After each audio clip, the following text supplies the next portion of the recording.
আসসালামু আলাইকুম রহমতুল্লাহ বারাকাতু। আমাদের কাছে এক ভাই FZS-V2 একটি মিটার নিয়ে এসেছে। দেখেন, এই মিটারটার সমস্যা হলো ডিসপ্লে আঘাত পেয়ে কালো হয়ে গেছে, অর্থাৎ ডিসপ্লে ভেঙে গেছে।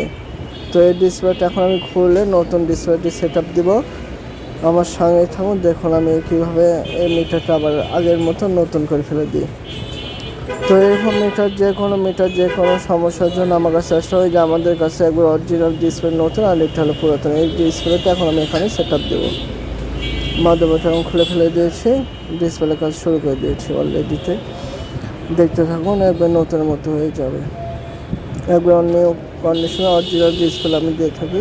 এই যে ডিসপ্লে সেট আপ দেওয়ার পর দেখুন একবার নতুনের মতো হয়ে গেছে। কেউ বলতে পারবো না যে এটা আমি সার্ভিসিং করেছি। গাড়িতে চলে আছে ৭,৯৭৬ মিটার আর কি। এদের গাড়িটা ফাইনালি সেট আপ দিয়ে দিলাম।